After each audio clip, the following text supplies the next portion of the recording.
সবগুলো এখানে দেখাচ্ছি আপনাদের। এই খাবার প্রত্যেকটা ডেট এক্সপায়ার ছিল, এটা তারা সেলিং এর জন্য রাখছিল।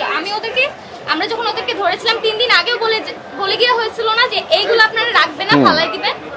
ওরা রাখেনি। এইগুলো প্রত্যেকটাই পোকামাকড় ছিল।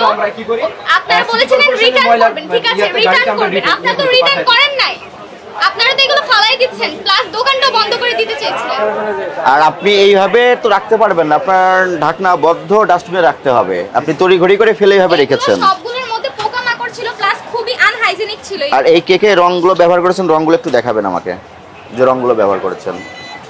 আর নিচের ওইগুলো বের করেন, আপনার কারিগর যারা আছে নিচের কেমিক্যালগুলো বের করেন। আমি বলেছিলাম এটা তো ফেব্রুয়ারি মাসে মেয়াদ শেষ হয়ে গেছে স্যার, এগুলো পাঠাবো স্যার। কোথায় পাঠাবেন? কোম্পানিতে স্যার। এত একদিন রেখেছেন কেন? আপনি র্যাকে সাজিয়ে রেখেছেন আর বলছেন কোম্পানিকে পাঠাবেন। আর এই যে বেডগুলো তৈরি করেছেন, এগুলো লেভেল কোথায়? এবং আপনি যেগুলো উৎপাদন করে বিক্রয় করেন, আপনার কি বেস্টের লাইসেন্স আছে? দেখান, লাইসেন্সটা বের করেন।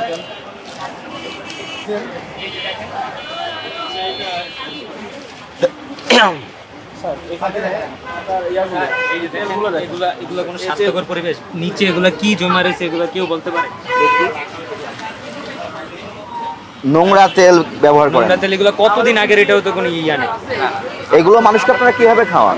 আর প্রত্যেকটা খাদ্য পণ্য আমরা কিন্তু দেখলাম, দেখার পরে আমাদের এখানে কিছু বিস্কুট দেখলাম, সেগুলোর মেয়াদ 3 মাস 4 মাস আগে মেয়াদ উত্তীর্ণ হয়ে গেছে। কিছু পণ্য আছে এখানে আপনারা কোনো লেবেল ব্যবহার করেন নাই, কতদিন ভালো থাকবে, কী উপাদান দিয়ে তৈরি, ওই সমস্ত তথ্যও দেওয়া নাই। এবং কেকে আপনারা যে সমস্ত রং ব্যবহার করেন, এগুলো কাপড়ের রং, ইন্ডাস্ট্রিয়াল রং। এই রং খাদ্যপণ্যে ব্যবহার সরাসরি নিষিদ্ধ করা হয়েছে আইনগতভাবে। সেই কাজগুলোই আপনারা করতেছেন।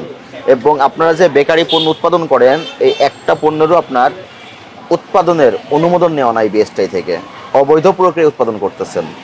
কিন্তু আপনি বিএসটিআইয়ের লোগো ব্যবহার করছেন, এটা মিথ্যা বিজ্ঞাপন আকারে যায়।